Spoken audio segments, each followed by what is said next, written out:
come out this evening for that, and I would like to go ahead and proceed with that portion. That way, once the official meeting opens, then we can go ahead and proceed with the business of the district in terms of the governance.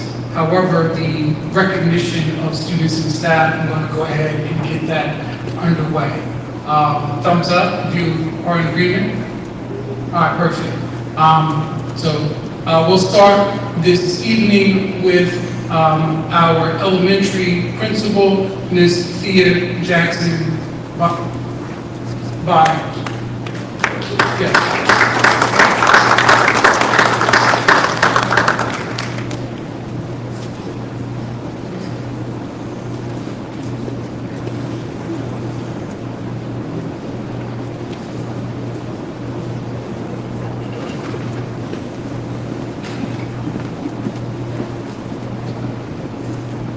Good evening, everyone. Good evening, everyone. Good evening. I am super excited to introduce to some and present to others our Bradley Elementary School February Student of the Month, none other than Mr. Joseph Dickerson.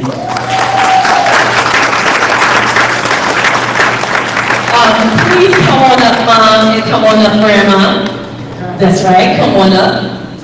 Just to let you know a little bit, also we had Joseph teacher here. She wants to say a couple of words really quick about Joseph.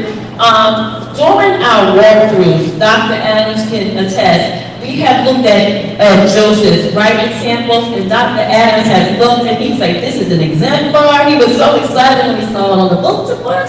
And his handwriting is awesome. We are so proud of him. And we have his teacher, Ms. Rice.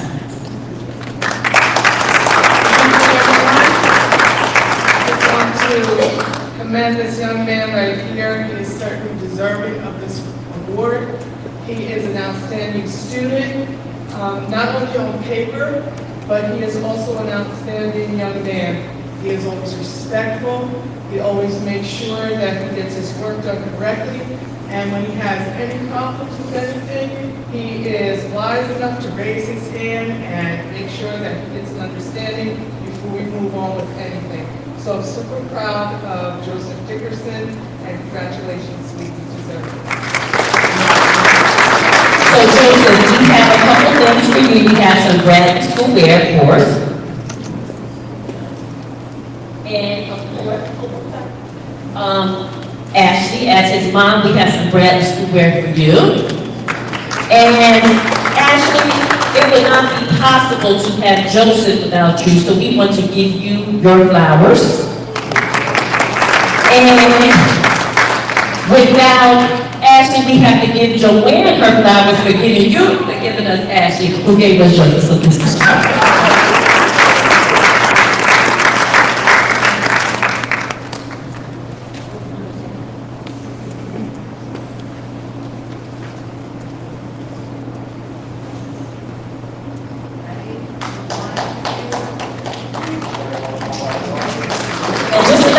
Joseph's uncle and his sister and his whole family is there. They're here to share more. Thank you, Joseph, and congratulations.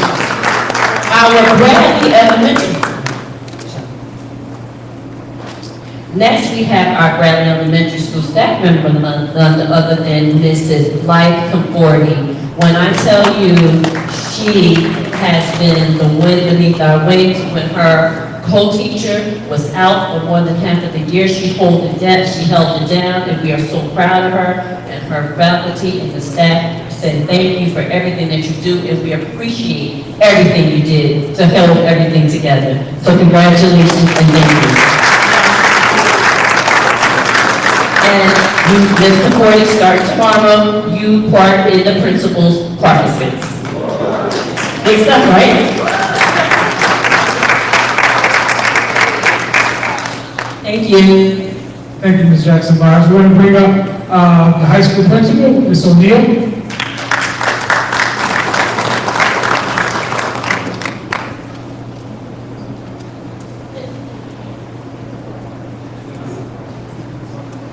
So I'm going to start presenting our students of the month. Our students of the month are not here tonight, but I still wanted to recognize both. First, we are recognizing a 12th grader, Tiana Kelly. Tiana is in our Pathways to Graduation program. She's in an accelerated program to try to get her to her goal of graduation at the end of June. She is doing fantastic work in there. She's taking 7 classes to graduate, which is more than typical. She's ahead of schedule on all of them. She's passing them all with straight A's, and she's had perfect attendance since she started the program. So someone who really has shown resilience, so we're recognizing her this evening.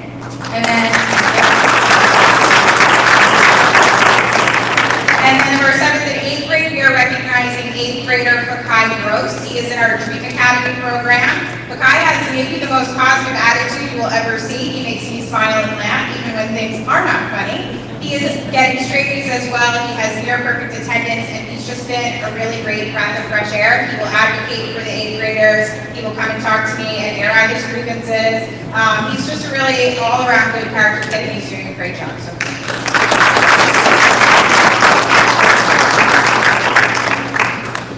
My staff member of the month is Miss Becky Band, who is one of our teachers.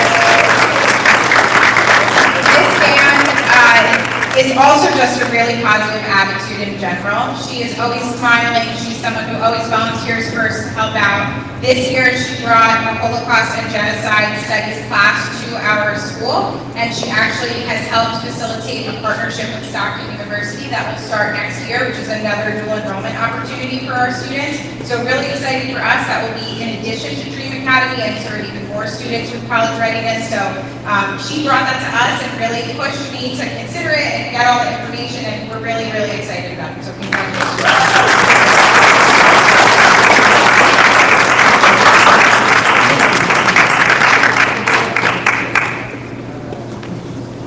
Congratulations. We'll bring up Mr. Perry Medina for the MLK Upper Elementary.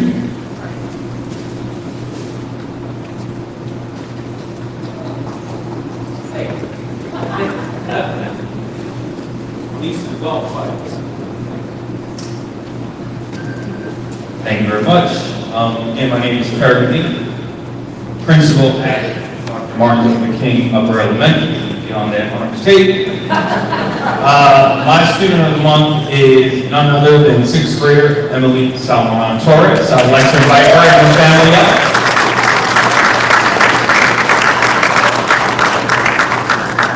So if you notice, you'll see she has a blazer on, and the insignia is Council of Students.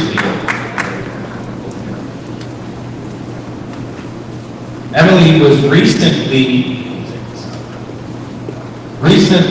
voted by her peers to be a member of the student council.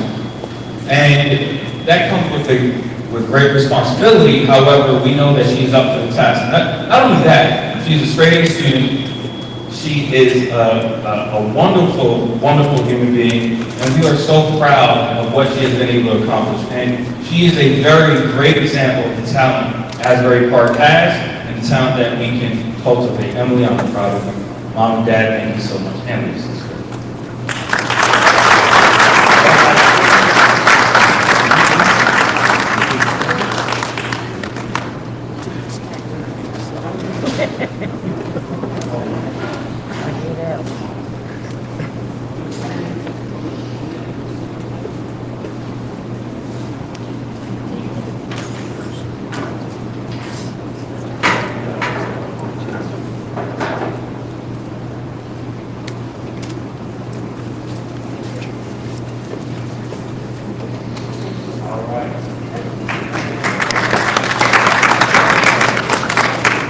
All right, and our staff member of the month, Ms. Adonia Snyder, who actually got Teacher of the Year last year for our building.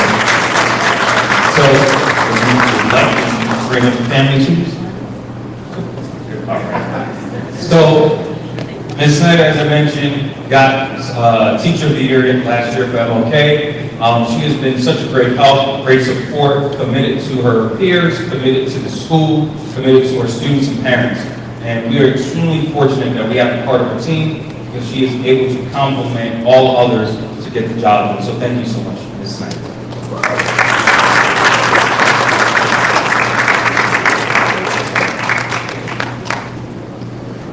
Thank you. Let's give a round of applause. Last but not least, Dr. Schultz. Oh, you got creative.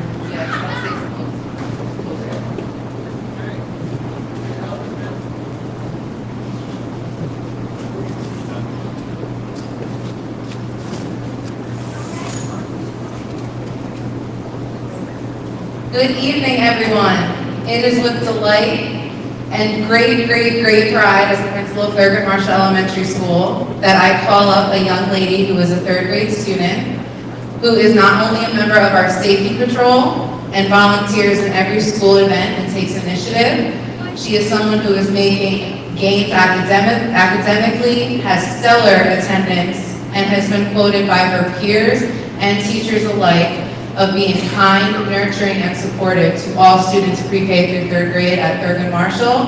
And she's also the Spirit Week champion of our school. So Ms. Zendaya Young and Mom, will you please come up and accept your Super Response Award.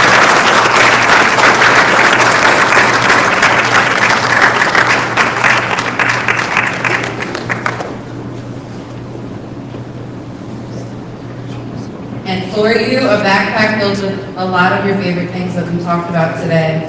Congratulations, sweetheart.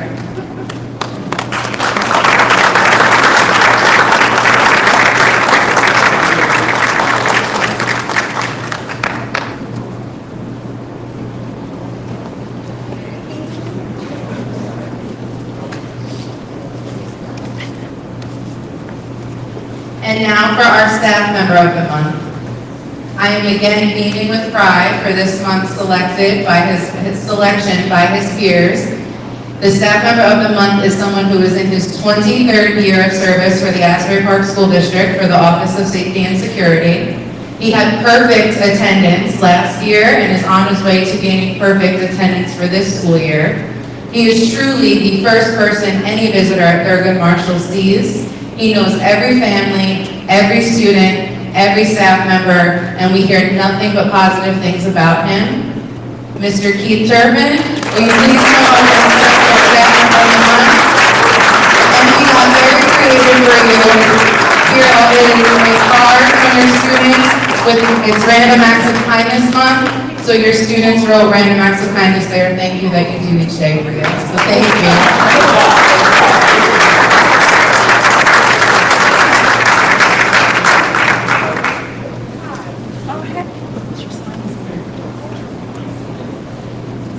You'll open it up once he, Mr. Turpin, if you wouldn't mind, just open it up so they can see them. Okay, one of our high school, eighth grade, one of our eighth grade students.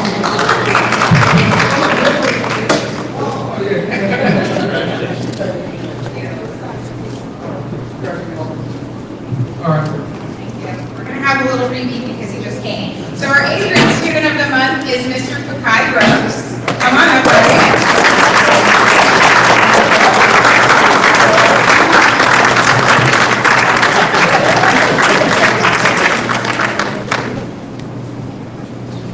As I said before, Fakai is one of our Dream Academy students, known for his super positive attitude, but also his just genuine interest in school, his drive to want to make it better, his, I think, fearlessness in advocating for things to be better and speaking on behalf of his class. He has befriended me, I think, as one of the first faces when I came to the high school, and he makes me laugh even when we're having serious conversations. So congratulations to Fakai.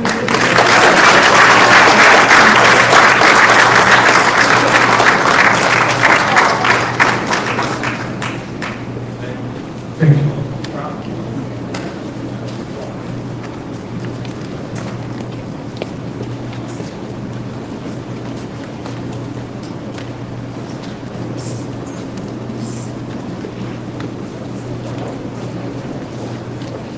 Good evening, everyone. Thank you so much for your patience. We're going to officially open the meeting. In accordance with the vision of the Open Public Meeting Act, NJS 10-4-6, that the Asbury Park Board of Education provided adequate notice of this meeting by sending a notice of the time, date, location, and film, and agenda of this meeting to Asbury Park Press, the New Poster on January 27, 2023, via email. Copies of this notice has been placed at the administrative village board District Schools, Asbury Park Municipal Building, Asbury Park Police Department, filed with the city clerk on January 27, 2023. Asbury Park School District will provide all students with comprehensive progressive education. Everyone possessing the skills and character to succeed in a diverse and evolving global society. Roll call, please. Mr. Brill? Mrs. Zinsky? Dr. Bennett? Mr. Brennan? Ms. Riggs? Mr. Rogers? Mr. Saunders? Ms. Osbaty? Ms. Cook? Please rise for the flag salute.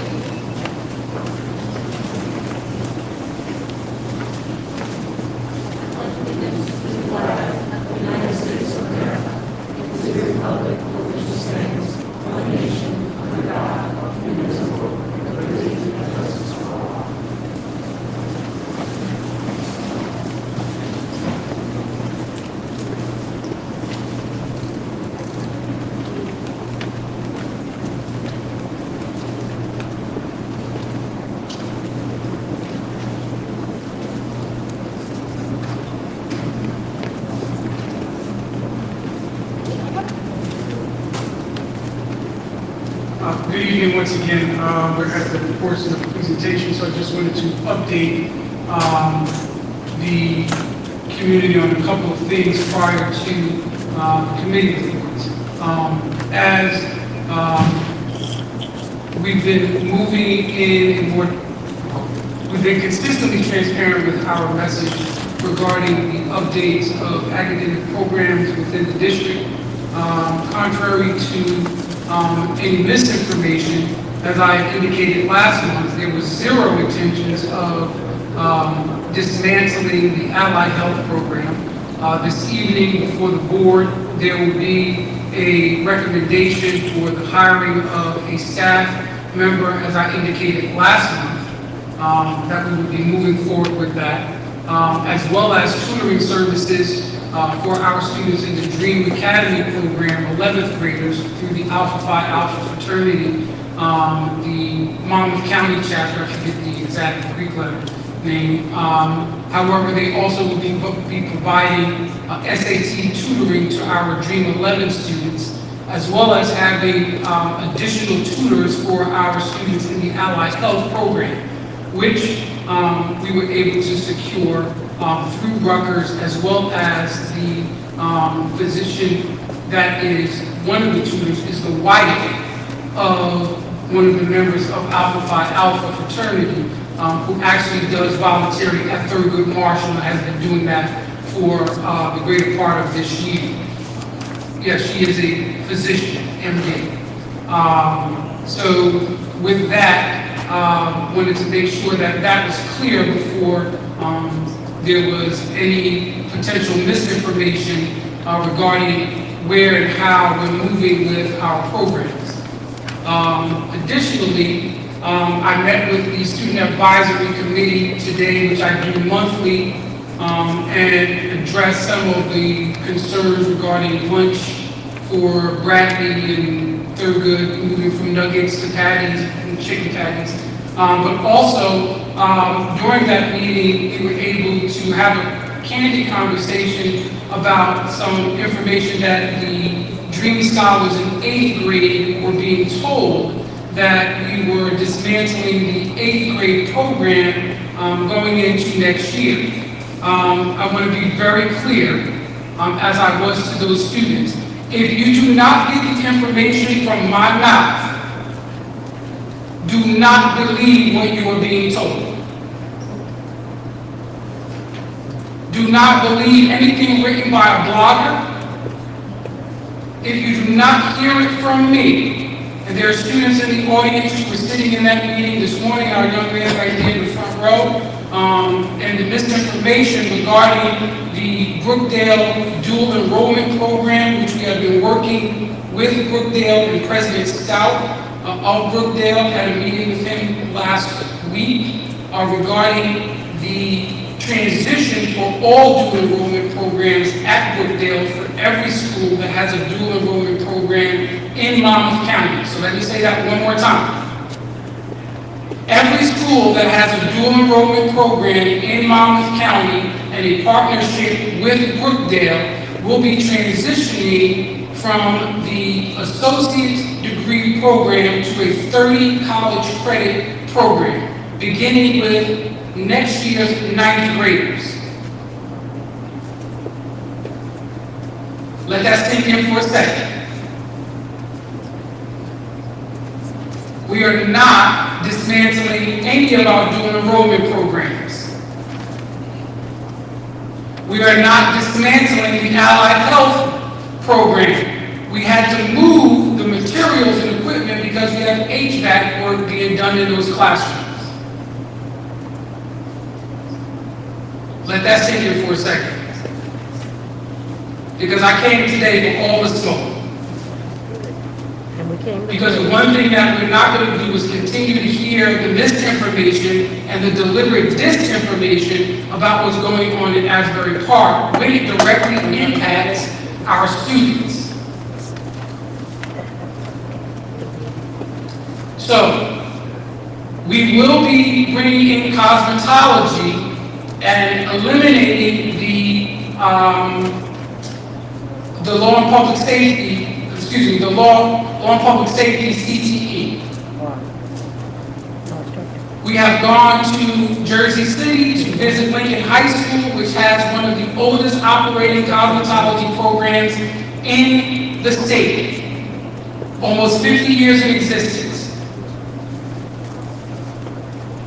Not only did we meet with the superintendent in Jersey City, but also the assistant superintendent over the program, as well as we will be partnering with them in terms of identifying certificated, certified, licensed instructors for that program. That program, if a student was to take on a cosmetology interest, would cost almost $23,000 on their own after graduation. So the curriculum, we will be partnering with the Jersey City Public Schools, who will be in full support of that program because they've already written a curriculum for cosmetology. We will be working in partnership with them. So I want to make sure that you need to dot the I's and cross the T's on everything that I said before it's reported. As well as I had a meeting last month with our student advisor. I wish she was here, but she was in the student advisory meeting this morning regarding the Dream 11 program and the supports.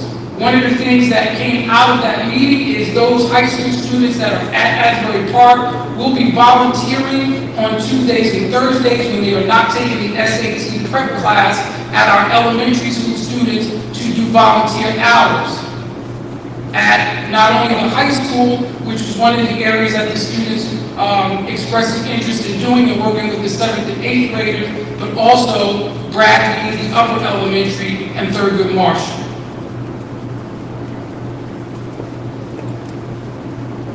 I'll give a pregnant pause for that, so that sinks in. At no time are we stifling or shortening student voices. I have met with the students every month and continue to meet with them monthly to get their feedback on how we can make this district better. One of the things that was brought up in today's meeting was regarding the uniform and the flexibility at the high school. They will present some feedback for me, which we will discuss at our next month's meeting and begin to plan a course of action for September.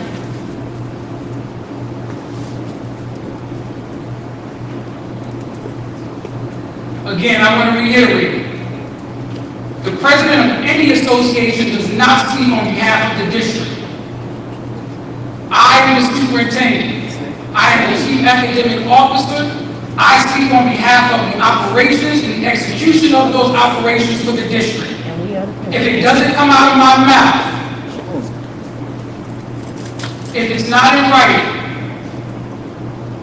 and excuse my passion because, I'm just not a docile black man. Don't confuse my passion with arrogance or anything, but I'm an advocate on behalf of the children in this district. First and foremost. So I hope that that is correctly printed, recorded, and disseminated. The children in this district come first. That's my report. You sure you got my good stuff? Let's go. Good evening, everyone. I am going to just go over a few bullet points from the athletic committee meeting in February. Kind of coming off of Dr. Adams, I want to say, what I'm getting ready to say does not mean someone is being terminated, someone is looking to be terminated. It is something that the district and any other district has to do as mandated when it comes to athletics. It is mandatory that we look to interview prospects. In saying that, the district is looking to interview and hire football coaches, baseball coaches, and volleyball coaches. Again, that does not mean anyone has lost anything. It just means it's something that has to be done. It's just part of what, I guess, athletics do. They look to hire every year. So please do not go back and tell someone, oh, you're losing your position, you're not going to be coaching next year, or whatever the case may be. That's not what this is about. Secondly, I want to say congratulations to the middle school. They had a really successful season with the girls basketball team and the wrestling team. Everyone seems to think that, you know, things are looking well, and they had a pretty good winning season, actually. Yeah.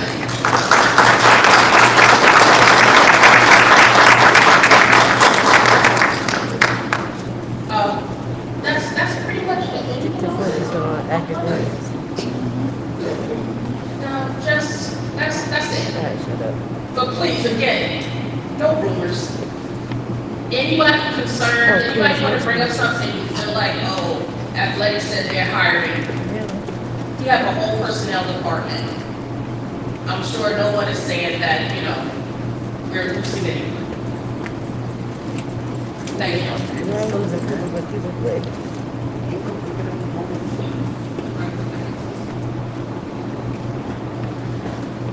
Okay, the finance committee, we went over the stabilization we received that's going to go to projects that were originally earmarked for ESSER funds. They had to use this year to make up some budget differences. We went over the budget calendar, which is going to be a tight squeeze for all business administrators in the state of New Jersey because of the timelines that keep changing and things have to be put in at different times or like the day after.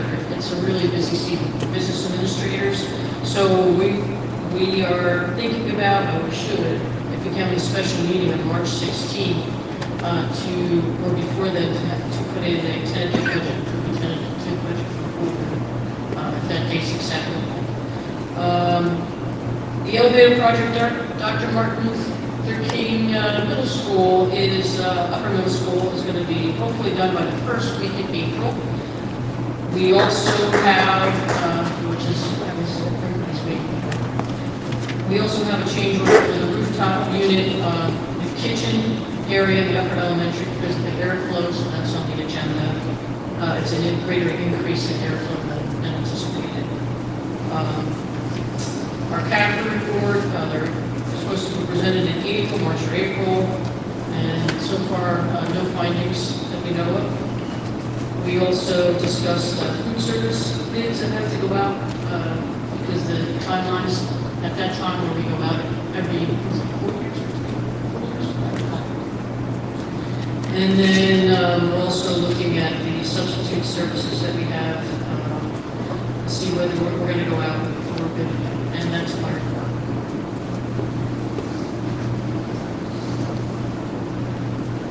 I'm sorry, back to athletics, but I forgot to mention, if you know someone who is qualified those positions aren't on our district website.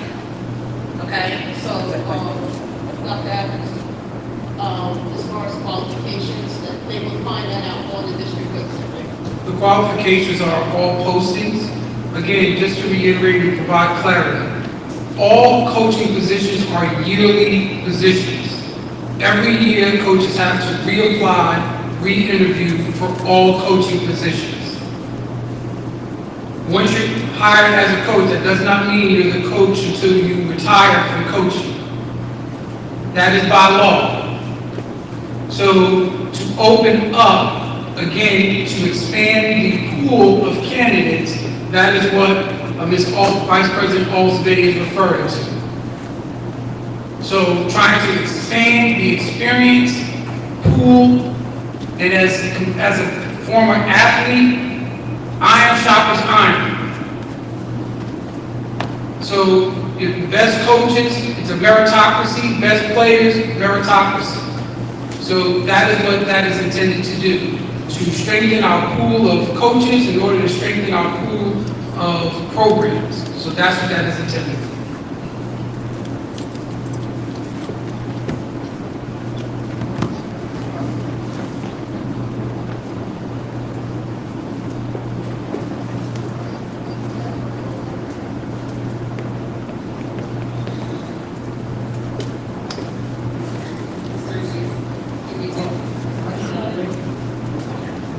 Good evening, everyone. We have a really robust agenda items here for the CNI committee, but I'm excited about some of the things that we have coming. First thing, we are working with our allied health students to provide them their CPR life support class. So we have an agenda item for that, so that by the 12th grade senior allied health students can participate. We're also looking at continuing our work with Fulfill New Jersey, Garden at MLK Upper Elementary School. We started this last year. We were able to actually produce some vegetables that kids took home with them, so we're going to continue that this year. Also looking to partner with Boys and Girls Club as part of our efforts to expand after-school offerings. And so we contacted them, and we worked with them in the past. So we're looking to do a partnership with them again this year. That costs out to exceed $19,400. I'm excited about the proposal to bring in our cosmetology program, CTE, which we are looking to get approved, and we're going to start that process immediately once it's approved. I'm also excited again for the recommendation to have our tutors on this board agenda. We have been working with our students in order to make it official here. And they have all volunteers, they all are either medical students or are doctors themselves who are working, like I said, voluntarily with our students at the Highlight Health Program, which 12th graders who need to, who are looking to graduate or finish the program. We're also, the next 5 or 6 items all pertain to our summer school program. They're broken up this way because different funding sources and different programs require different agenda write-up. So basically, we start with our pre-K to 6th grade program. This year, we're going to house the summer program at one building, Durga Marshall, for several reasons. One is consolidation. 2, because we have a lot of construction going on in the district. Durga Marshall sees ways to host all those programs. So that's what we're looking to do. Also partnering, just as an aside, we're partnering with the city to make sure that students who do attend the summer program have a full day opportunity with the rec program of the city. So I've been in close contact with Ms. Ford of the city to make sure that happens and our students have everything they need so they can, parents, so they can have a full day of summer programming for your children. So basically, that covers all of our summer, it covers our high school as well, our credit recovery for the high school kids, as well as our summer dream classes that our dream students take in the summer as well. It's all in here. And then one of the final items on our agenda is that we're looking to approve the wrestling club, as we've done in years past, with the Asbury Park Community Development Initiative. And that will take place at the Upper Elementary School, and the season's going to run from March 13th to June 2023 for our 4th to 12th grade students. Community Week program, part of Meet the Students. And that is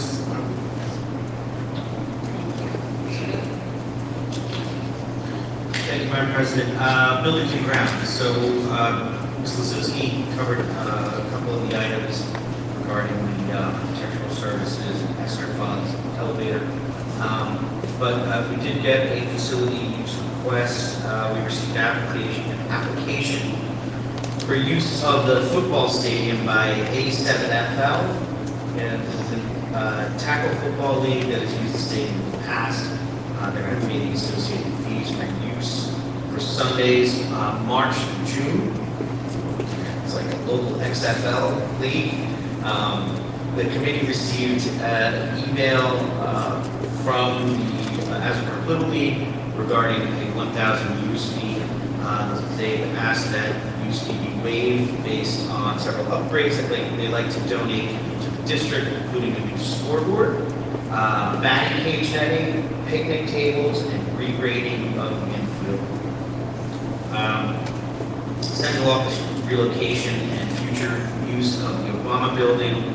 The district is moving forward with improvements to the Barack Obama building to prepare for the move of central office.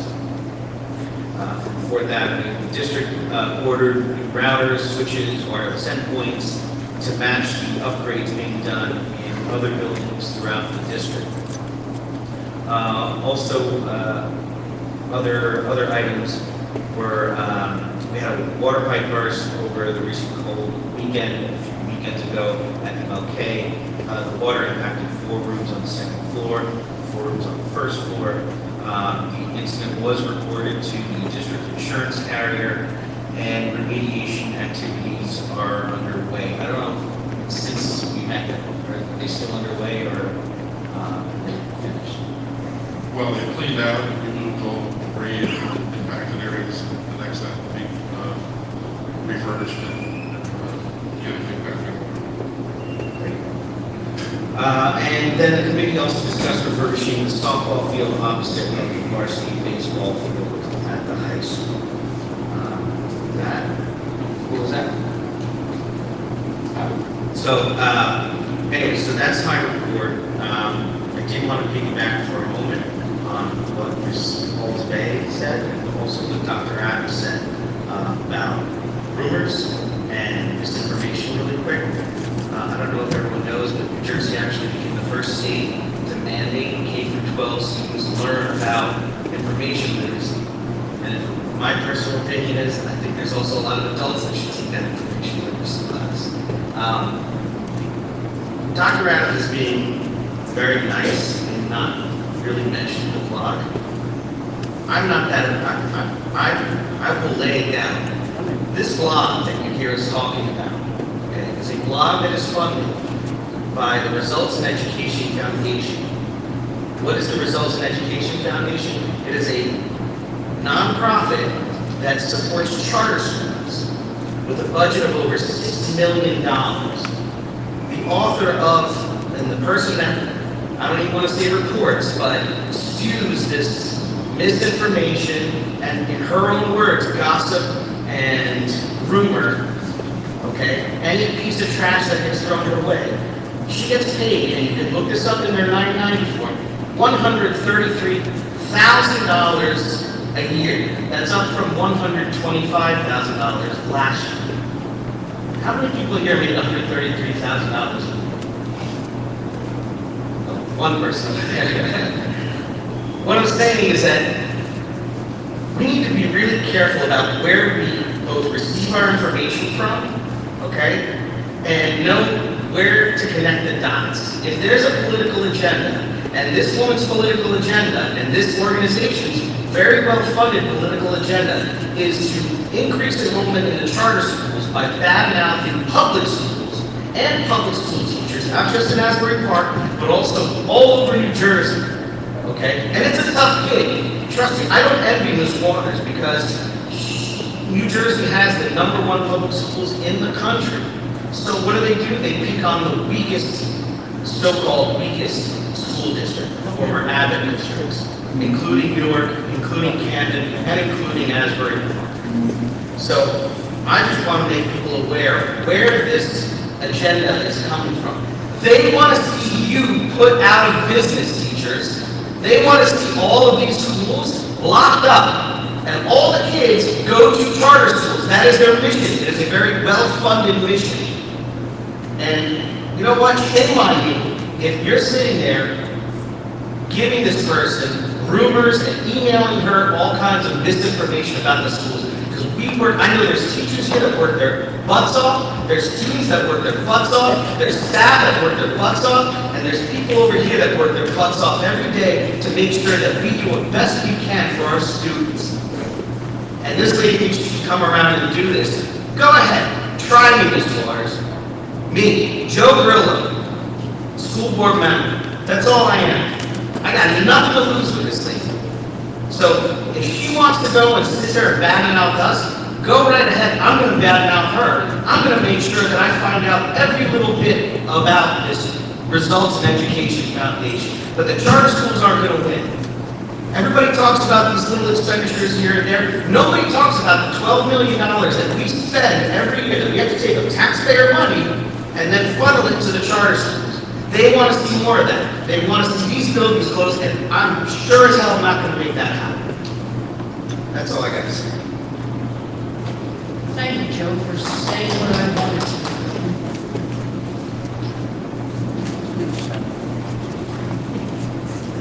Sorry, that's the truth. Thank you, Madam President. Policy Committee met on the 16th. We reviewed the alert that was put out by Stress Estimating.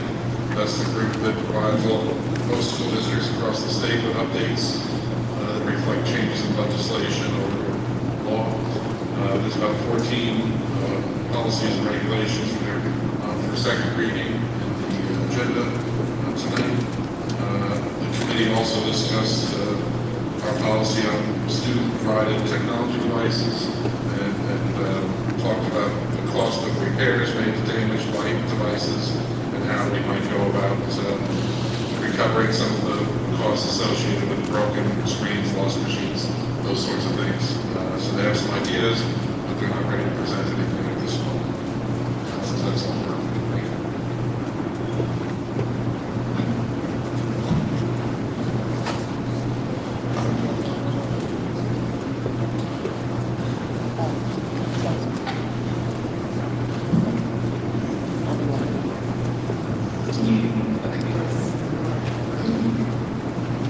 Good afternoon to everyone. I'd like to thank all the staff that supported me and gave me words of encouragement after last month's meeting. I'm truly grateful, and I realize that it is not a one and done thing. I hope this does not come off as me being nagging, but I need to see a change before I leave this school district next school year. Since the last meeting, it was announced that another teacher from the Asbury Park High School resigned. This teacher was my coach, instructor, and a role model to me, as well as countless students at Asbury Park High School. I mention this because actions speak louder than words, and when a staff member of that high esteem resigns, you have to question what went wrong. This teacher was Ms. McMillan, and I'd also like to mention that there are some issues with the students in her class that are not receiving credit and final grade because they didn't find a long-term sub for her class. Another thing I realized from the addition of supervisors is the lack of interest in building connection with our students. When we're introduced to new faces that will dictate the things that we do, we should feel like we can rely on them with any problems that we have. Instead, it feels a bit disengaging and detached. My other concern, which was talked about in the student advisory meeting with the other schools, is the Dream Academy program. It won't come to an end, but I was informed that students will not receive half the credits of what we receive now. This topic was a bit important because I have a sister that is going to be an incoming freshman next year, and apparently there was a bit of uproar over this. The students were upset because they were relying on this program for the future. And the way that it was told to them, I think could have been handled better, because my mom was also really looking forward to my sister being part of the program that I was going to be finishing with. Decisions like these should be handled with more seriousness, since my sister was looking forward to be part of this dual enrollment program. I do understand the rumors and speculations that shouldn't happen, but that's what happens when no one knows what's going on. Exactly. That part. I do see the initiative with the allied health program, and I hope to see more improvements. Thank you.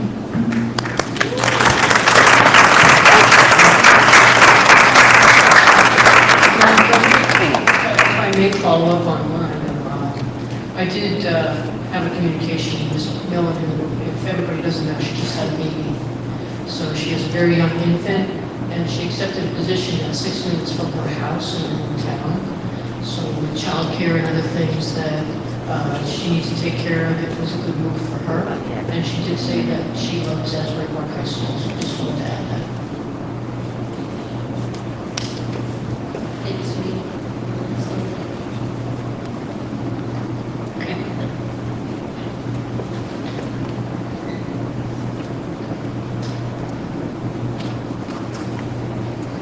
Okay, so we're going to open up public participation, but before I do, please try to keep it at the 3 minutes, because there's a lot of you, and I want to make sure everyone gets heard.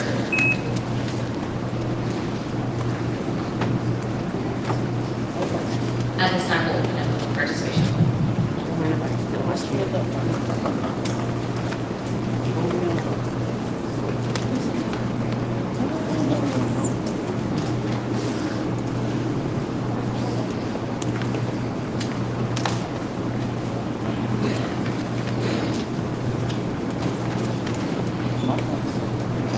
Come closer to the mic, sweetie, or bring it down to you. Just state your name and where you're from. Hi, my name is Asbury, and I'm from North Carolina. Your residence in Asbury. Yes. Speak up.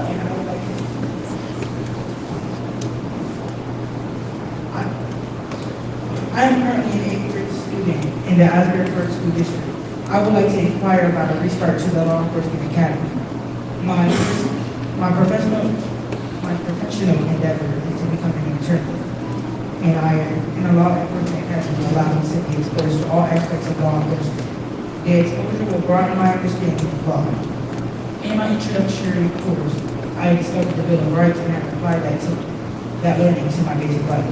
That's why I'm standing here today. I'm going to speak when it comes to my education. I'm pleading for you to restore the Law Enforcement Academy.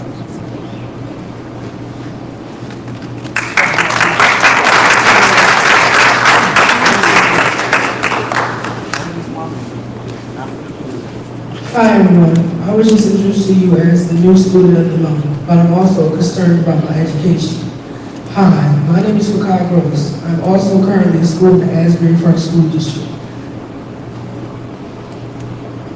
I was inspired by the students that came to the previous board meeting to discuss the important academy being eliminated. Of course, I am referring to the Allied Health Academy. I'm here today to ask for a law enforcement academy to be reinstated. As a 7th grader, I was introduced to this academy. This introduction triggered my curiosity, causing me to determine that I wanted to participate in the law enforcement academy. When I got to my freshman year, fortunately, I'm reaching my freshman year, however, the law enforcement academy has been abolished. The Law Enforcement Academy provided an opportunity for students to investigate careers involving law enforcement. In addition, this academy helped me gain and earn a better understanding of law enforcement and to have a higher level of respect for the work that law enforcement entails. Furthermore, the Law Enforcement Academy gave me an in-depth knowledge and comprehension of the legislative and judiciary branches of government. As a result of the Law Enforcement Academy being eliminated, students are forced to repeat the same classes they have already done. I know Ms. O'Neill may have enlightened us about different opportunities that are coming to the school in the future, but this is what I really want, and I really have my hopes and dreams towards. In light of what you have just heard, I implore this board to reconsider and reinstate into the curriculum the Law Enforcement Academy.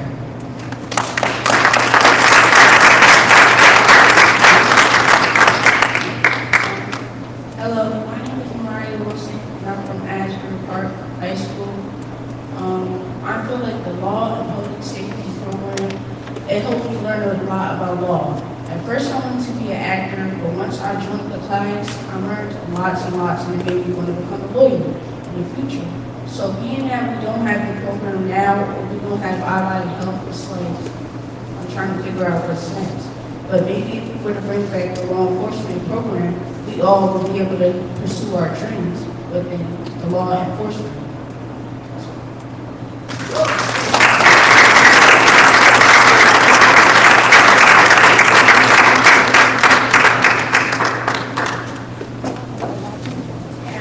My name is Kia Foster, resident of Asbury Park. So I have two things that I would like to address. First thing is involving my daughter who attends upper elementary school, and I want to thank Ian because he's been doing a great job communicating with me regarding the issues that I'm having. But it was brought to my attention that my daughter was not receiving some of her services that she's supposed to be receiving because they do not have enough staffing in place. So I would like to know what's going to be done about the staffing. Ms. Medina did work out to where he did put someone else on those services that she was missing lately. But the fact that she went so long and it went unnoticed for so long is kind of unacceptable. And secondly, I'm glad to hear that you guys are bringing more CTE programs to Asbury Park. But what my concern is the criteria in which you are bringing the CTEs to Asbury Park. When it comes to cosmetology, and I know this information because CTE is what I teach and it's what my passion is, cosmetology is set to grow 11% in demand by 2031. You have other CTEs that are more in demand that's looking to grow about 18% within the next 5 years, like cybersecurity. Or you have drone flying that is set to grow 51.1% within the next 5 years. So if we want to set our students up for a better future, not give them things that, yes, it will save them about $28,000 depending on what school they go to for cosmetology afterwards, but what is the job prospect looking like when there's already so many barbers, hairstylists, beauticians out there right now if they don't know the business part of them running their own business once they get that license. So job security isn't really there, so why don't we give them CTEs that will grant them job security once they finish high school, where they are not looking for something else to supplement their income because they took a CTE that had low job security. Thank you.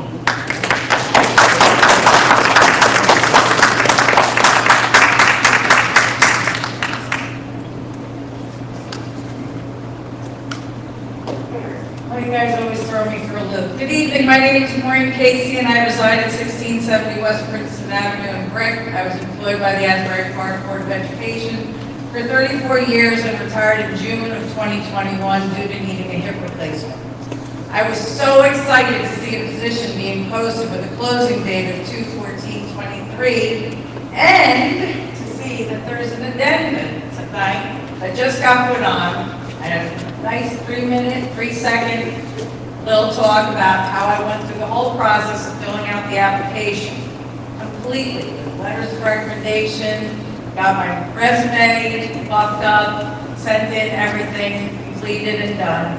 I am thrilled, but I was told, and I have my email here, that I didn't want to have to pull up, Per our phone conversation, your interview has been canceled since you're only available 2 days a week, Wednesdays and Thursdays. The position is a 3 to 4 days a week, minimum of 20 hours a week position. Thank you so much, and it was great speaking to you. I know the schools, I know the students, I know the teachers, I know the staff, I know the area, I know everything, I know the systems. I could slide right in. I am thrilled that you hired, that someone is on the agenda for tonight. I am thrilled. However, why did we wait so long? And why did my replacement get fired last year? There was never going to be a decrease in services. You were always going to have the same amount of services for speech, OT, and PT. Always. It wasn't going to change. So why we now have to worry about compensatory? And now this lovely person, whoever it might be, I am so thrilled. 18 hours per week when I was told it had to be 20. No training. You wouldn't have had to train me. I am, like I said, I am happy that you have someone. Why did it take so long? And on the agenda for board members, on June 2022, did you know that you previously hired an LBTC who was previously hired, who worked here on the agenda, and an outside contractor for speech and OT? They were approved and they were never brought on. They were never brought here. Why do you keep doing this to our special ed students? Why? It doesn't make any sense. Please stop pushing them under the carpet. Please stop pushing our parents and telling them lies by sending them letters that they're going to be getting all this compensatory. Please stop. Please stop. There's a revolving door in the special ed supervisor director position. Why? Board members, please.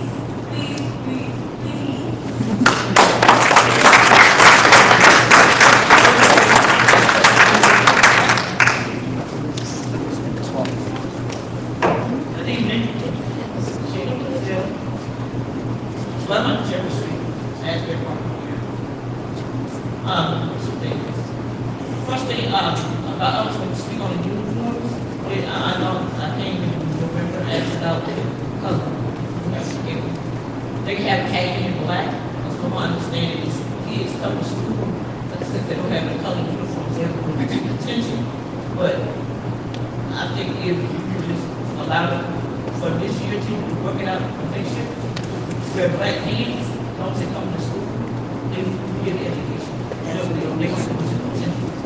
And the second thing, if you will, I guess, allow me to, I want to say something.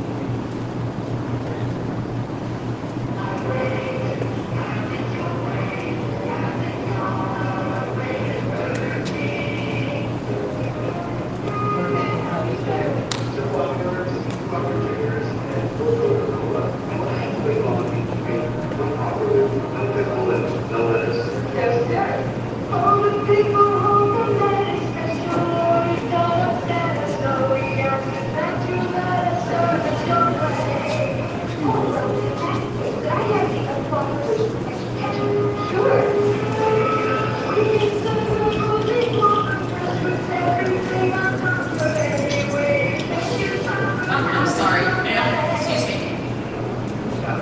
I know, but you spoke all the time. I don't understand what's being said, that's why. Okay, I have to say that. Sheila. Give her a chance.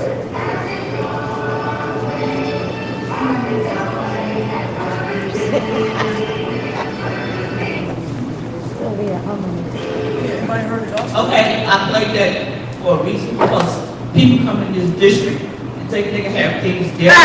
If you would put it on the application that this is not American, you're not here, and you trying to have it your way, because it's like, it's getting ridiculous now, because it's been going on and on. So, come on, let's get real here, okay? So, from what I understand, you got people coming in, don't respect our kids. The kid is already, some of them have home training, but some of the adults go to school to the kids and stuff like they don't have home training too. So like you, as an adult, you should be teaching these kids, not stooping to their level and saying the wrong stuff back to them, but they said it to you. This is not a teaching thing, the situation. Don't do as I do as I say, that's what they say, but you don't have to stoop to the kids' level, you need to be educated. And as an adult, no matter if it's not your child, but set an example. Thank you, have a good night.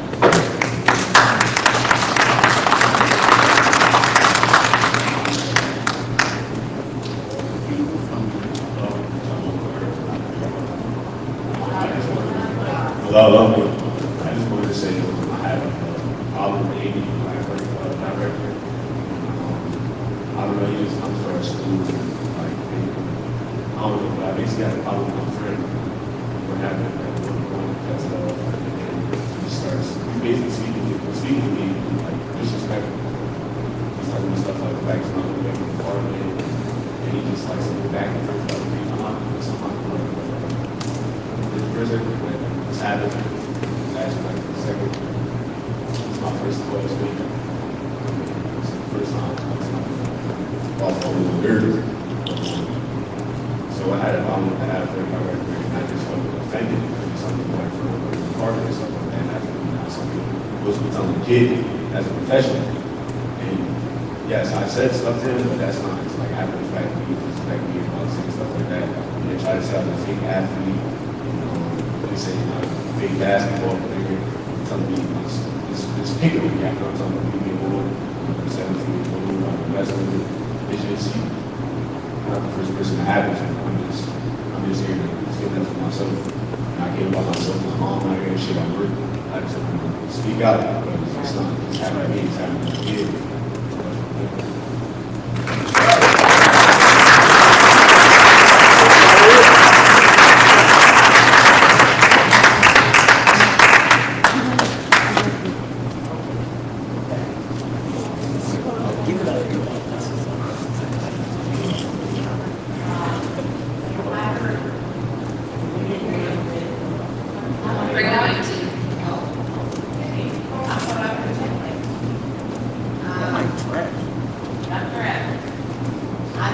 Ma'am, I'm sorry, your name please? My name is Smelly Little. I'm a resident of Asbury Park. I have come last month, concerning my granddaughter and the dream program. I hear that there may be some sort of partial solution to my problem, because last month she was just unattended in the classroom, unattended, with my dad. But I have an issue with Mr. Reed. Can I get a copy of the 11th grade? I can get one of you. Or 11th grade and 12th grade.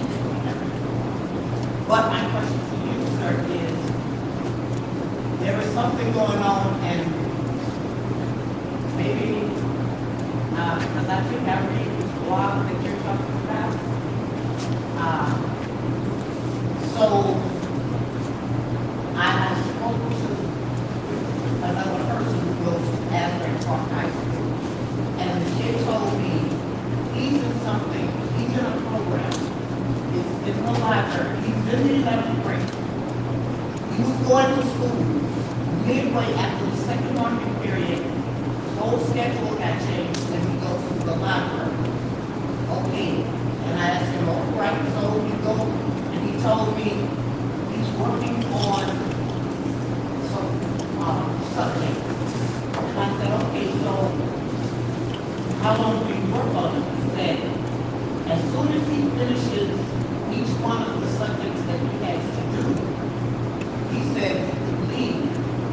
I said, leave what? Leave school. I said, that would be, that's ridiculous. They wouldn't do something like that. They wouldn't let you leave school. Let's say you sat in and you did your next 5 classes, you finished it in 10 days. What were you supposed to do? He told me he was supposed to come back in September. And I told him, no, you're a young black man. You get out of this place and leave the school every day, they'll probably get into trouble or do things. But he told me that when he's finished, that's what he's going to do. Then he came back and told me that you can't go to the cafeteria without a guard, not a guard, an escort. He has to have an escort, and that he doesn't eat in the cafeteria with the regular population. But what I really want to know is, after he does all this, and I asked about that curriculum student, because while he's taking time away to do this, what he is doing, and he is doing it because they said he needed to do it to graduate, how is he going to finish what he needs for the 11th grade?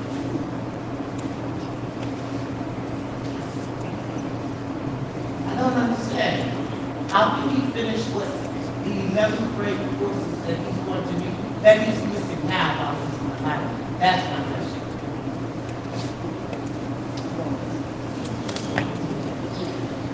Ma'am, unfortunately, it's not a discussion and answer session. We can set up a meeting for you if you like. You know what? I tried today. I called the principal because that's what I wanted to do.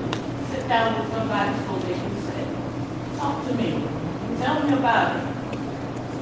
But I didn't get a response. So I decided to come here because, like I said, I can figure out the habits together this whole shit. I'll ask him. So you know what? I'll make an appointment to see you then about that. So expect me and the 11th grade and 12th grade curriculum. I like that. And of course, this is just me. Where's the board attorney? You? Oh, sorry. Just out of curiosity. Yes, Mrs. Kendall?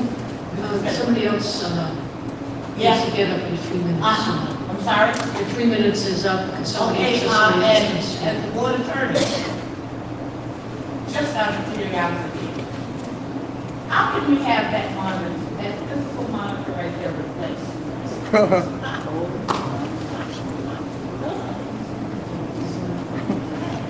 This board has nothing to do with the selection of the state monitor. That's all done through the Department of Education. So Yeah, I know. So you answered your own question. Okay, no, so just me, I need to email the department. Yeah. Thank you.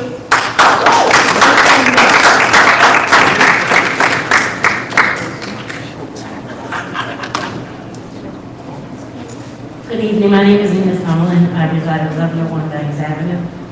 And I have a few questions in regards to, you guys are doing a journalism class at the high school, but online there is no curriculum for that class.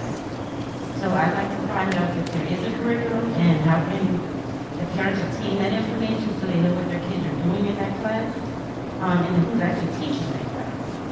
The other issue I have is, that was brought to my attention, that the high school principal has actually sent home a letter to parents, asking parents to sign off to give permission for their children to leave early if they have all their credits at the Asbury High School. My understanding is, and I have your policies and procedures that are online, there is nothing stated in your policies and procedures in the school district that states it is okay for us to offer an opportunity for our children to leave school at a half a day. It gives reasons why you can leave. It does not say that because you have credit, you can leave a half a day of school. You are not in the job program. And if I'm not mistaken, there was an issue last year with another student that her parent was signing her out for a half a day of school, and it became an issue, and it had to stop. Somebody else had to actually go to the school in order to sign this young lady out. But now here we are this year, and we're allowing to send home stuff to parents, asking them to release their information in regards to giving permission for kids to actually sign out a half a day. Legally, these kids are still minors. Parents are still responsible for their children. So you're saying you're going to have a kid to come to school for half a day, sign out when they're done with their classes because they have their credits. Who's going to be responsible for that kid when he walks out that building? And the parent is a full-time worker. Are you guys going to take responsibility for that if those kids are on the street doing the wrong thing? I don't think so. Now, my statement, this is going to direct to Joe Grillo, and this is also going to go to Dr. Adams. You know, I understand a lot of people get frustrated because things are being said within our community in regards to what's going on and what's happening in this district. But like I said last year, and I said it again at the beginning of this school year, starting to hold town hall meetings to inform your community and your parents and your residents and your teachers in regards to what's going on in this district will save you a lot of this issue. So you don't have to worry about a blogger blogging it. But until you actually start holding town meetings to keep everybody informed of what's going on, you're not going to have any changes. You're going to still keep dealing with this day to day on a regular basis. So I say, we do need to start going back to town hall meetings to inform our parents of what's going on. It'll eliminate a lot of the issues that you're dealing with in regards to people saying one thing and you're saying something else. Everybody at one meeting, we discuss everything, put it on the table, and keep it moving. This way, when we walk out of that town hall meeting, it is never said, well, that's not what he said today. But until we start learning in order how to work together to fix these issues that we have with our children, the one thing you all have to remember, without these kids in this district, you wouldn't be here. Not one of you. Thank you.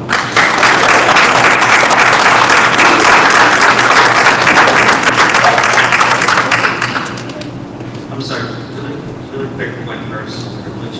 I know it's public comment, but I forgot. We haven't repeated before. March 4th at Macrobites at 2 p.m. Have some coffee, have some donuts. Want to come by, ask me any questions you want. I'll listen to whatever you have to say, and I invite any of my board members to come with me. There are certain things that we can't speak about as board members, especially when it comes to things like personnel. But I'll be more than happy to sit, listen. I see there's 5 people also online that are listening to us, to come to Macrobites on March 4th and have a cup of coffee with me, and whatever I can forward back to the superintendent and the board president, I will. So just wanted to put it out there, sorry, I forgot to mention.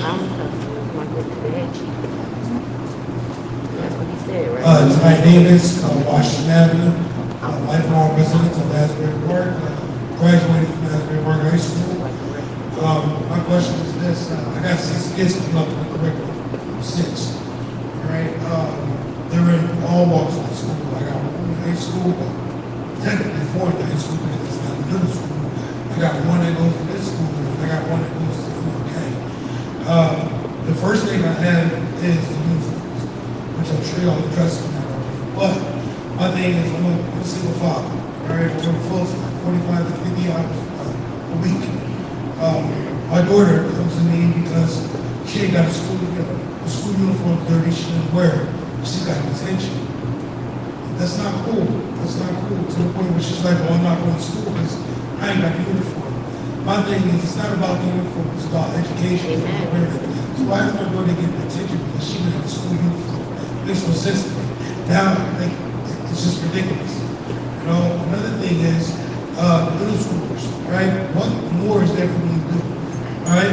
My middle school kids, they're like, well, you know, the only thing they got is wrestling, basketball, you know, baseball, but there's really not much more for them to do, you know, like sports-wise or even like academic club-wise, like can y'all figure out something for them to do? Like my daughter wanted to be in like some type of academic club or some type of art club, create something, anything, all right? So the middle schools have something to do. Like I already got them over there with the high school kids. Now they're looking at the high school kids. The high school kids got a lot of things to do. But my other kids come home, so I'm so I mean, just that's my concern. Just figure out something for them to do, so they're not out in the streets and doing dumb stuff. That's it. That's all I got.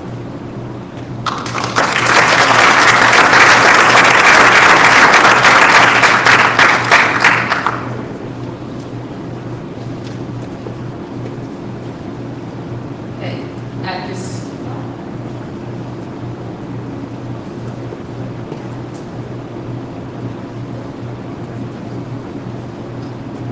Hello, my name is Randy Vasquez, and I am a junior at Asbury Park High School. And I have a question about a class that I used to have, and it was called credit recovery.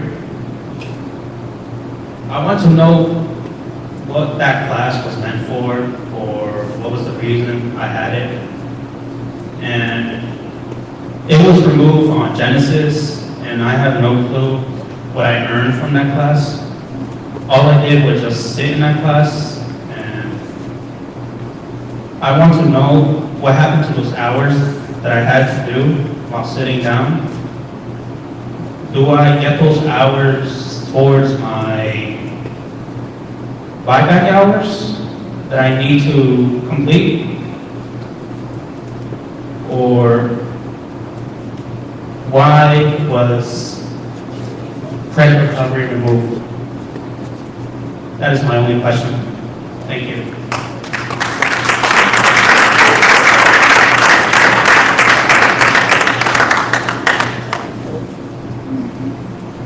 Hi guys, Gina Herrera, math teacher at the high school. I have just 3 things real quick. Because I do student council, a lot of the students will come to me with concerns.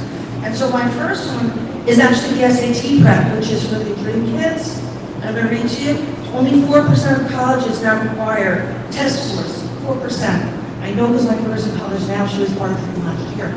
They want something else. Can we do something for them? Can we do a programming class? We have so many things going on. The SAT is not what they asked for. It's just, we just consider it, they're concerned because it's really not valid right now for colleges, the SAT scores.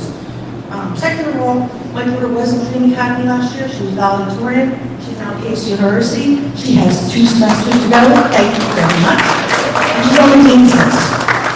Please, I'm begging you, can I help in any way? Please don't give these kids 30 credits. There has to be option B. Georgian Court, Rutgers, our kids are used to virtual anyway. Is there anything? I understand that. I've been on your side. The kids are like, I understand 30 credits, but that's half of what they've had. All I'm saying is can we step out of the box and ask some questions and maybe keep the program with the grants if it's a funding issue. That's all. I'm willing to help with that.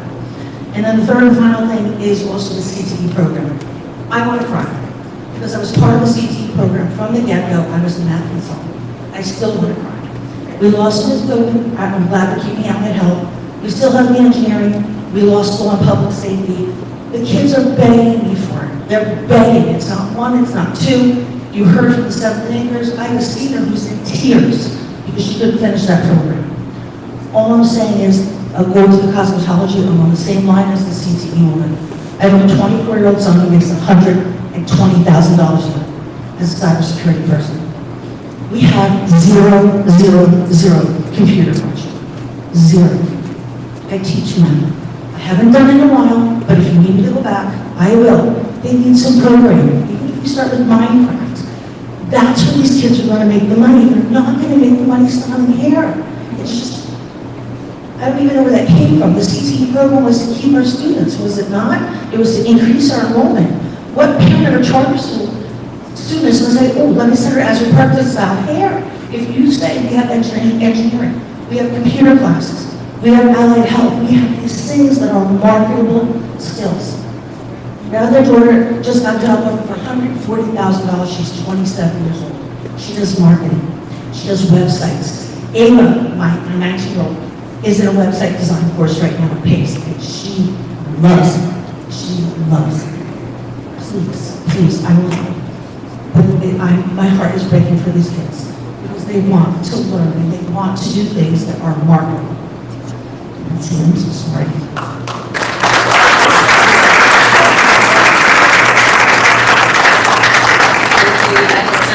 Public participation. A few responses, Madam President, if you would allow me. To Mr. Davis, I'm sure the high school principal, as well as Mr. Ruiz, we have our after-school program for our middle school students. They just need to see their building principal about signing up for the after-school program for 7th and 8th grade. That's been something that we've had since our after-school programs have started. And so we have definitely struggled with attracting the 7th and 8th grade students into the after-school program because They are a little bit different than the elementary program that we presently have until 5, 6 o'clock, which you won't find in other places where we do provide them with meals as well. So just have your students that are interested see the principal to sign up. Okay? As far as the uniforms are concerned, your son, he is on the student advisory committee. He know that I answered some of those questions, and we're going to continue to work on the uniform, but I would consider it dress code, because with the uniform, students either have to have a certain top or certain bottom. If they are in dress code, that is more than acceptable for a father like yourself, having multiple children. One of the things that we have also offered to many families is to fill out the waiver during the early part of the school year for the uniforms to be one uniform per child, per family. So next year, I would implore you, if that situation applies to you, I'm not saying that it does, but if it does, please, make sure that you do apply for that, and we will be able to, because it's on a first come, first served basis next year. But as far as the cleanliness of the uniform, we also have a washer and dryer at the high school, which students can use at any time. It's in the library, so that's part of our social conscious project. So we do have detergent and the machines here for the students to wash their clothes, okay? Wash their uniforms. So we're talking older students, of course, we all know about washing your own clothes, separate them, do what you need to do, but we do have the machines and the detergents to facilitate that, okay? So I wanted to make sure that I address that. As far as the CTE programs, there are varying views and opinions about that. I know 2 beauticians that own 3 salons. I know 2 barbers that own 2 barbershops each. I know the countless number of, within certain communities, whether you're going to get a doobie, that place is packed on a Saturday within certain communities. So we need to be culturally aware of who we're working with and who we're working for, and the entrepreneurial opportunities that cosmetology, they're not just doing hair, they're not playing with Barbies.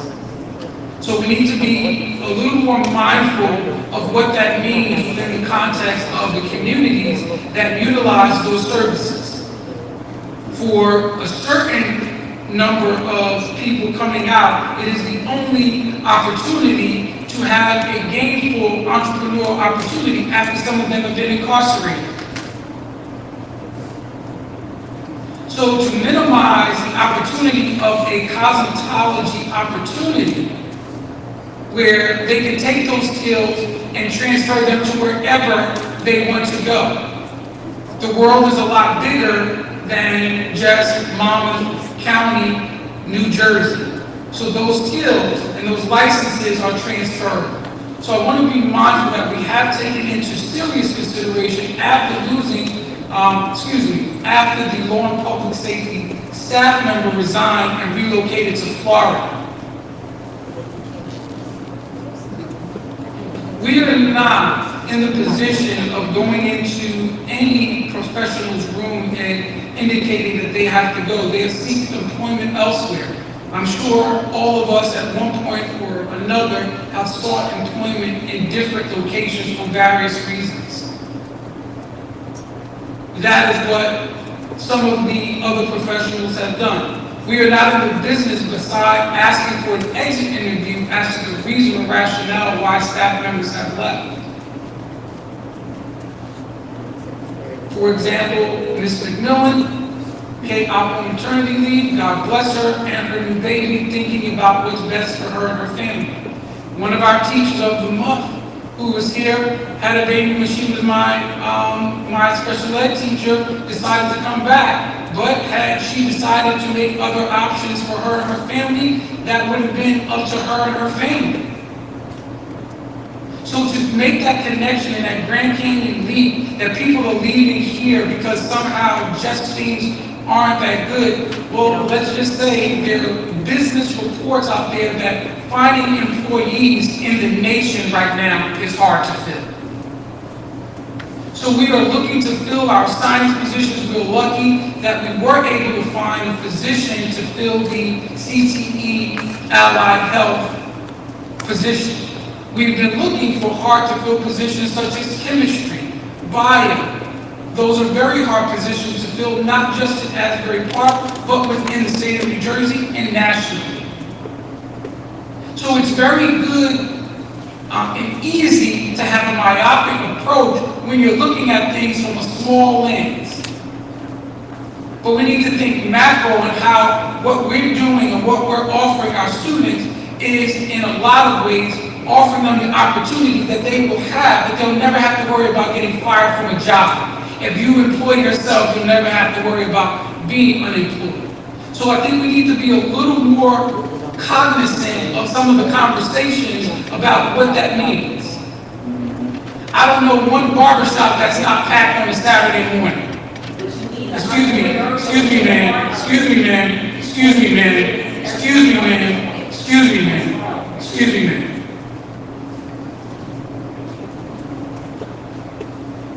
The reality is the CTE programs that we have looked at because of the enrollment of our students in those programs have forced us to look at other options.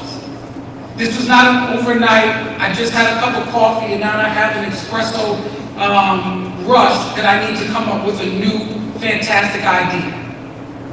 There have been countless meetings, visits, as well to address some of these programs that we are offering to our students. If cosmetology was not a major thing, then I would not be one of the offerings at the County Votech as well. Now, you don't have to necessarily like those facts, but the facts are the facts. The man that said she's going to meet with me, I'll gladly meet with you. Make an appointment, and we'll yeah, I got you. Okay? I told you before, most of the issues that you brought up before, we've kind of addressed them. Right? So, the New Jersey Virtual School is one of the programs that we are utilizing in the high school to help our students who are extremely credit deficient. The board, I think 2 months ago, 3 months ago, approved a very hefty sum to provide all of our students who are credit deficient with New Jersey Virtual School in partnership with MOS. One of the things that had been discussed about the validity of some of the buyback hours and the activities that students have been doing to buy back hours, and I would be the first to say did not meet the smell test. Therefore, we needed to address it and address it properly and to do it coherently with which was best with other districts we're using, as well as utilizing New Jersey Virtual School. So those students who are in the media center at the high school most of the day are utilizing New Jersey Virtual School for credit recovery. As far as the journalism class, I have received email communication from our teacher. I have met with the director of curriculum instruction as well as the high school principal to address the curriculum needs of that, and they did have a meeting with that teacher today.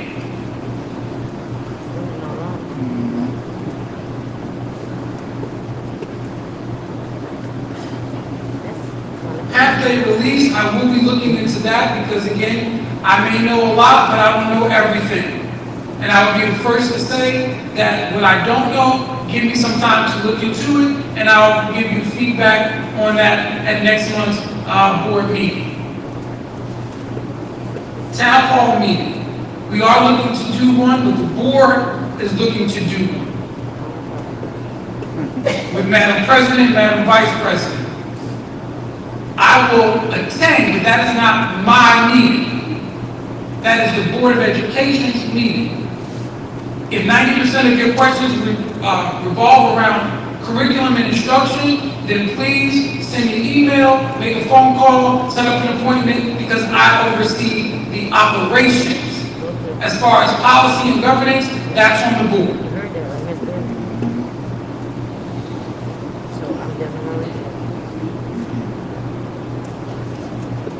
So, Mr. Vasquez, the student, I hope any of your questions regarding your credit recovery, please make sure you see the principal who will make sure that she addresses your needs. And again, if there are specific questions related to in-building issues, please, if you have not first met with the building principal, which they are always accessible to resolve any of your concerns, then the next phase is I get phone calls. I have a 24-hour turnaround on responding to phone calls and emails. Any phone calls that I receive, they do receive a phone call directly from me and or director. As far as our special ed services, this has been an ongoing concern, and I want to say this again. We lost $8.6 million last year. We're slated to lose another $8 million again this year, possibly. I hope the same energy is at the city council meeting when we put forth and get our numbers from the state. The deputy mayor's here. She's been an awesome partner. And she has her job in the district. So she understands personally the firsthand impact of those cuts. But she is one person on the city council. So if you look at historically the funding of the district, in order for some of those positions to provide services, whether it's OT, PT, or related services, those services are not being offered at charter schools. We've already been dealing with our early intervention students being told that they're being provided at charter schools. So we're doing our best to make sure in all of the schedules, because we've been dealing with this behind the scenes, with the staff, with the department, and the changeover on staff, again, we can agree to disagree on a lot of different things, but we can't disagree on the amount of work that both is being done by the staff to provide for the students and the administration to support them. It is just a difference on how those services are being done. Thank you, Madam President.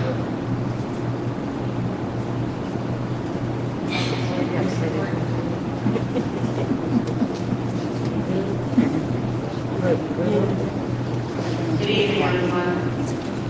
This HIV report of the month of January. We had 3 residents' complaints. Well, 3 were founded.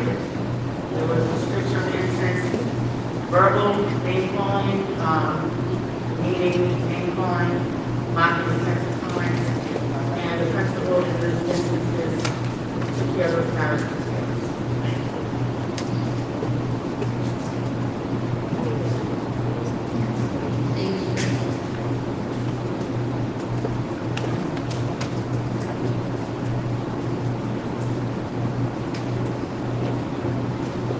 I have a motion for the acceptance of minutes.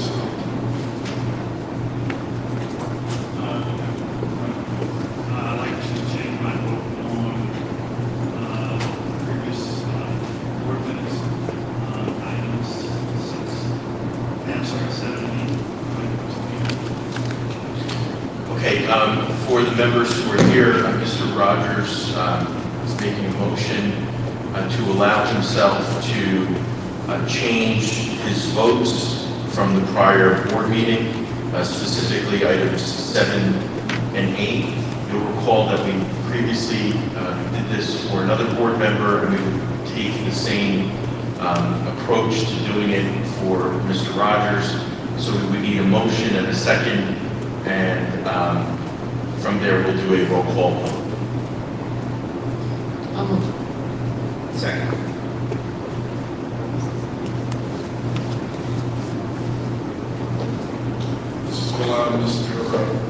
Rogers changed his vote from the 126-23 meeting to 7-8 to abstain. Mrs. Lindsay? Mr. Rowan? Yes. Mr. Remy? Yes. Mr. Rogers? Yes. Mr. Osbeck? Ms. Cook? Motion carried. So, Mr. Hastings, and for the next motion, which would be to approve those minutes, I would just suggest that when the motion, when made, would be to approve the minutes with the amendment that was just put forward by Mr. Rogers. Thank you. Do I have a motion for A112, A through C, reflecting the change noted? I'll move it.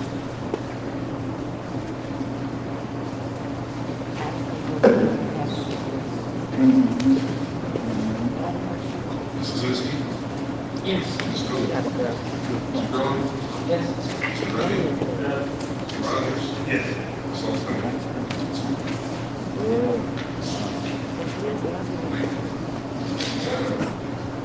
One quick question. Mr. Hastings, I just want to make sure I've got my numbers right. How much did we give to the charter schools last question? Approximately $12 million. But it was not given, as was noted. Oh, I like to say it's given. We're giving it to them. 12 million taxpayer dollars.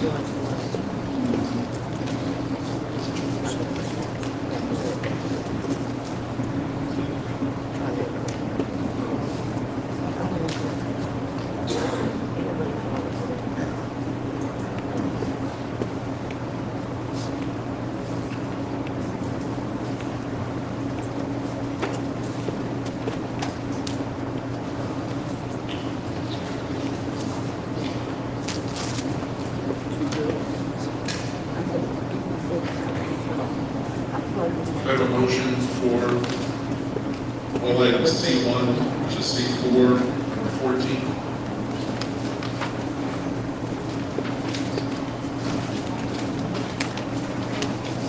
I'll make a motion.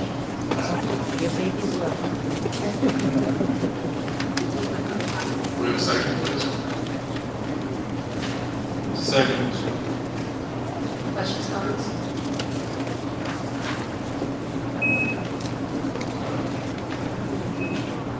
This is for which? This is for C? Yes, right now we're going with the agenda. Okay.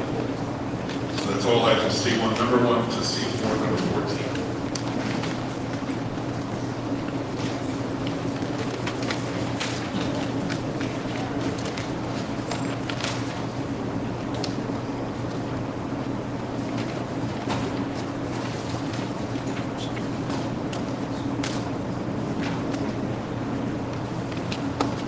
Sorry for the delay, we got there, I was back here.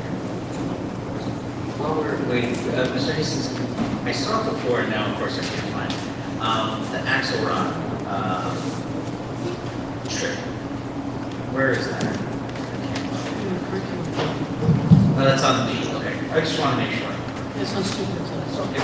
Sorry, Mayor. The students were leaving, I'm going to get to them before they left. No, I have no changes, including the addendum. Okay, so right now we have a motion for the C section, C1, number 1 to C4, number 14, moved and seconded. Any questions or comments? Thank you, Mrs. Zinsky. Yes. Ms. Cook? Mr. Grillo? Yes. Mr. Remy? Yes. Mr. Rogers? Yes. Mr. Osbeck?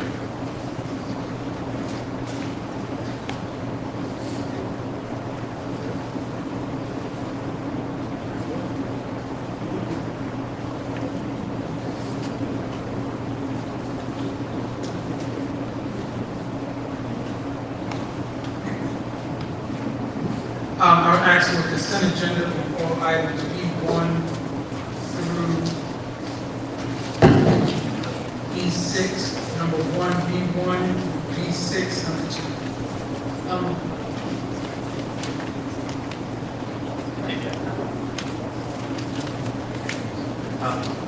One quick comment on, this is B1 to B5. right? With the B6, sorry. With the item 23, so the board's going to approve up to 100 honor roll students, including staff, to attend the Axel Rock Performing Arts Center Vogel Auditorium to watch the play Raisin, which is a reimagining of A Raisin in the Sun. I'm going to have to abstain from that one, but just really quick, anyone who has ever read the book, definitely go out and see the play. It's fantastic. So, just want to put that there. It's not a personnel item, it's really in charge of the board president.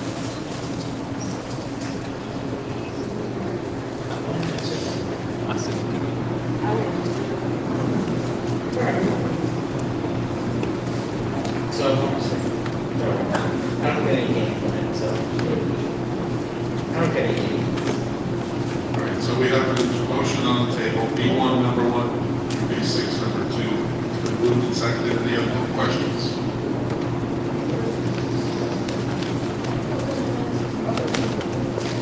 No worries.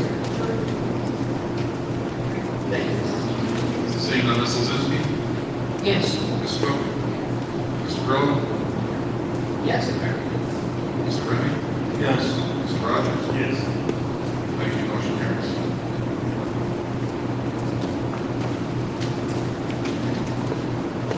Okay, we're going to make a motion to go in exec.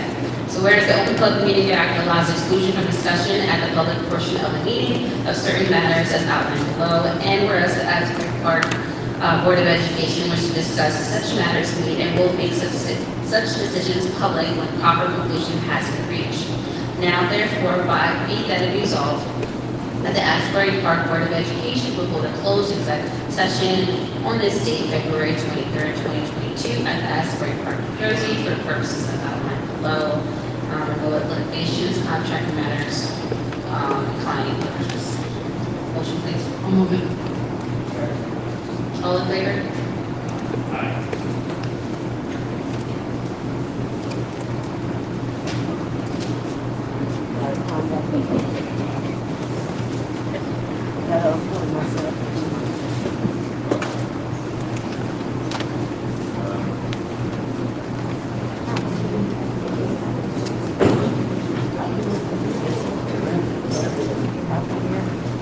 Ladies and gentlemen, the board is going to retire to executive session to discuss matters related to personnel, contracting, and litigation. It's anticipated that the board will be in executive session for approximately 25 minutes, after which time the board will return to public session in this room.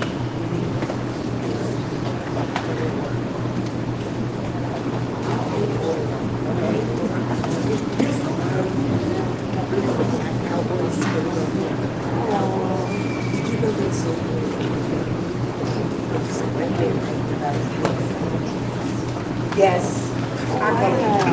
That was the biggest slave trade in New Jersey. That was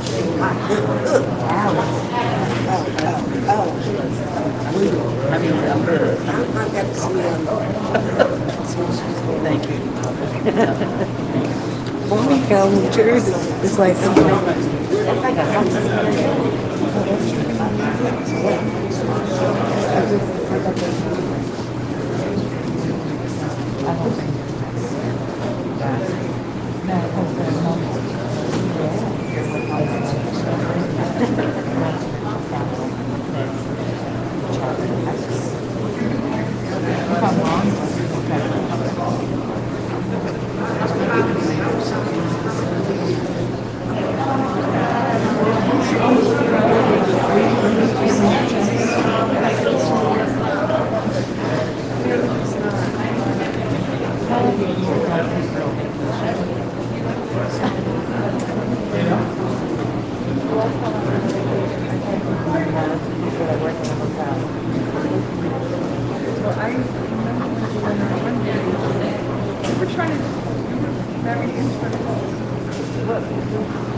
Okay,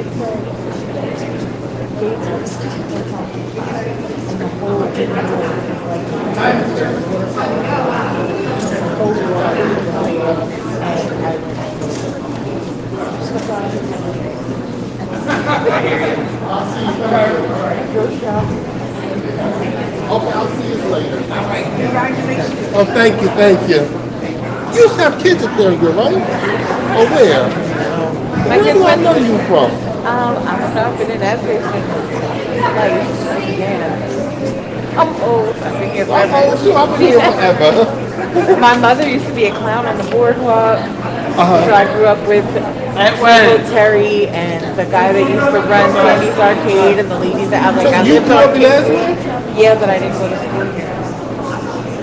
Where'd you live on Kingsley at? We used to live in bungalows behind what is now Porta. It used to be Xanadu. Oh, those Remember three when white it was buildings? Xanadu? No, the bungalows, the little house. There's one little house right now on First and King. Oh, yes, yes, There yes, used yes, to be yes. 6 of them. I lived in Oh, one yeah, of okay, I those. know. Yeah, I live on First Avenue, yes. I seen you somewhere, though. Probably in town. Everywhere.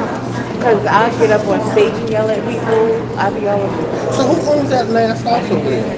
The little bungalow? Uh-huh, on the corner. I think that it's a holdout. If somebody holds it out, eminent domain. I'm pretty sure. Somebody that has a lot of money for property taxes. Oh, I yeah, know because that. he's talking to us. I live on First Avenue. Yeah,